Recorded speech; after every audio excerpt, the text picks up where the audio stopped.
Ano lang kwarta mo sa bulsa, kaya na. Ay, napag-hold up. Then, mas mag-hold up na. The next! Mauna ning naitabo sa ilaha. Gipang storya na, gipang chismis na sa mga uban ng mga Israelites na kauban nila. O sa'yo naitabo dire?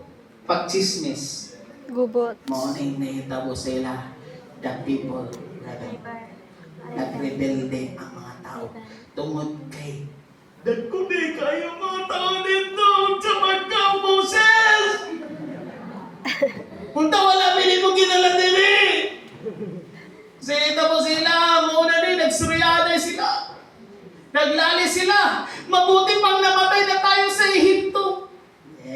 Feeling victim. Dito na lang ang dami namatay sa Ehipto. Sa may rason. Paano na mga asawa namin at mga anak namin? Dagat kay rason, no? Excuse number 2. Babalik na lang tayo sa Ehipto. Wow. Dito sila gikan sa slavery. Balik na lang daw sila kay ano man dagko kay tao. Mamatay mo dito. Tibuok gabi sila naghilang. Moses. Mag-aanap ako nito ko eh. Sabi yan. Kalibang sakit. Pumili na lang tayo ng leader na babalik sa Egypto. Murag ingani sa simbahan ba? Pastor, hawa ka nila, pastor. Lahat na mo leader eh. Ano? Amen. Amen ba? So ingani na itago sa ila. Usahay ingani punta ba? Magka-problema lang. Di balik na lang ko dito sa dati na akong church. Hello? Tama ba?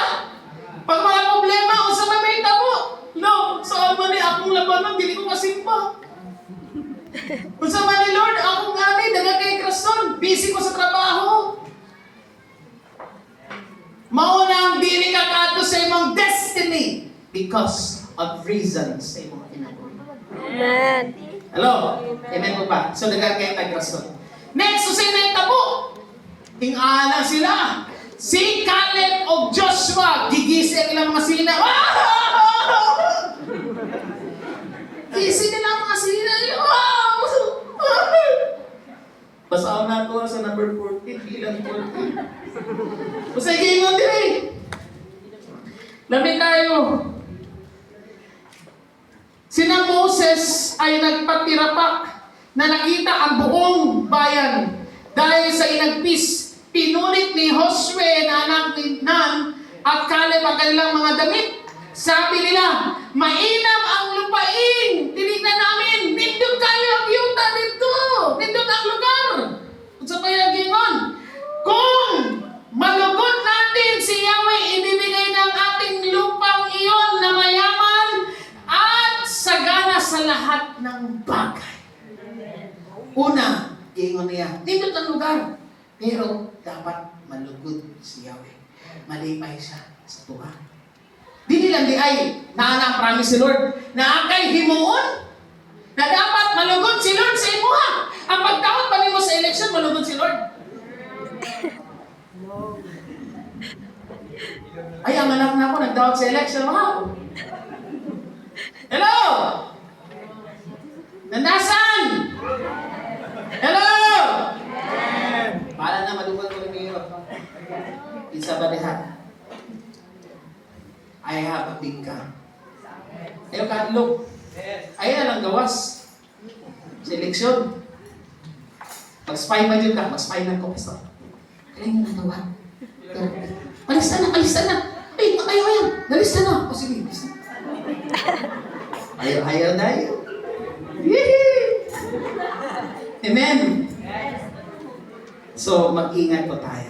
Ano pang sabi nila? Balik tayo. Huwag lamang kayo magsimagsiklaba sa Kanya. Magtiwala kayo sa Kanya at huwag matakot sa tagaroon. Madali natin silang matalo. Kasama natin si Yahweh at ginapi na niya ang kanilang mga Diyos. Kaya huwag kayong matakot. Ngunit, binantaang babatuhin ng taong bayan sina Josue at Caleb. Kaya ipinakita ni Yahweh ang kanyang kalwalatian sa ibabaw ng Toldang Tipanan. Alam niyo nangyari? Dahil sa sinabi nila, okay kaayo dito, tabangan ka sa Ginoo. Ayaw lang magrebelde, sa Ginoo. Unsay reply sa mga tao? Gusto silang batuhan. Batuhan sila. Sumigdag ko, man kahit kung nakita na ka dito. Batuhan na Then, si Yahweh, nagpakita dito sa tolda, tipanan nila. Iligtas sila sa Ginoo. Papakan natin sa Lord Kung di kayo mahadlok, ikaw leader ka, hindi ka mahadlok. You have a faith in God, ililigtas ka ng Panginoon. Amen. Amen po ba? Oh, ito na. Ano kayang reply ng Lord? Kasi, siyempre may emotion. Anong reply ng Lord sa kanila? Basahin natin, 1, 2, 3, go. Itinanong ni Yahweh kay Moses, hanggang kailan ako hahamakin ng mga tao ito? Unang tanong niya. Hanggang kailan kaya ako nito hamakin? 1, 2, 3, go. Basa. Kailan pa sila maniniwala sa akin? Samantalang nasaksihan naman nilang lahat ang mga himalang ginawa ko para sa kanila. Nangutana ang Ginoo. Hanggang kailan pa man kaya ito? Gaya kay kulog yung mga taga-Israel. Mga Hudyo. Gitabangan naman ako. Gipahawa na ako sa Israel, ay sa Egypt, para patog promise land. Karon, kung sa pananay, himala, gani. Ginuwasan na ako sila, gipatabog na ako sila sa Red Sea. Kung sa pananita ko, kung sa may kulang. Tama. Tama? Naalang himala sa iyo ni Lord. Kulang lang dahil nagkulo. Na yung katapat, kapigis siya. Ay, nagkulo. Ay, nagigulo. Hanggang kailan mo pagkakaitan ng Lord sa buhay mo? Binigay niya na ang lahat sa iyo pero marumi pa rin ang isip mo hanggang ngayon. Negative pa rin ang isip mo. Hindi mo pa rin maibigay ang buhay mo kay Lord. Amen. Kasi marami kang rason. Yes. Ano nangyari sa kanila? Alam niyo ba ang parusa sa kanila ng Panginoon? Pinatawad sila dahil sa prayer ni Moses. Pero hindi sila makakapasok sa promise land.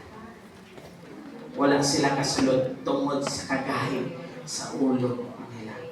Ikaw kapatid, kailan palalabot ang ulo mo? Yan ang tatanungin ng Lord sa'yo. Kailan ka pa ba magbabago? Sabi mo sa sarili mo, ba't kasi katigas ang ulo mo? Kasi ang tigas ng ulo. Sabi mo sa sarili mo, ba't kasi katigas ang ulo mo? Kaya hindi ka makarating sa promise land. Hello, ito na. Hindi yung pagiging mayaman yung promise sa atin ng Lord. Ang promise sa atin ng Lord, hello. Amen. Hindi yung mak-anchor natin ang marami na tayong pera. No, it's not that. Parte yun, pero pinaka-part ng promise is heaven. Ano matutunan natin bilang a leader? Dapat number 1, fearless. Kung nakay faith, ayaw ka-unlock. Amen. Ayaw ka-unlock na tubangin mo problema. Gamay ra na sa Ginoo. Pawadon sa bugas, gamay ra na sa Ginoo.